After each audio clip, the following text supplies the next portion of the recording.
En Syrie, les combats se poursuivent entre les forces gouvernementales et les rebelles.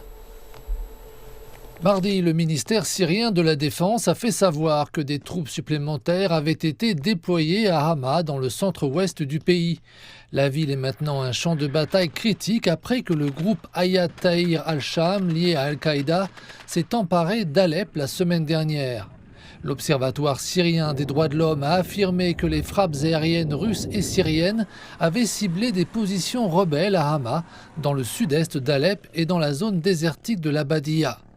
Dans le gouvernorat de Deir ez-Zor, dans l'est de la Syrie, de violents combats ont éclaté entre les forces gouvernementales et les forces démocratiques syriennes, dirigées par les Kurdes et soutenues par la coalition dirigée par les États-Unis.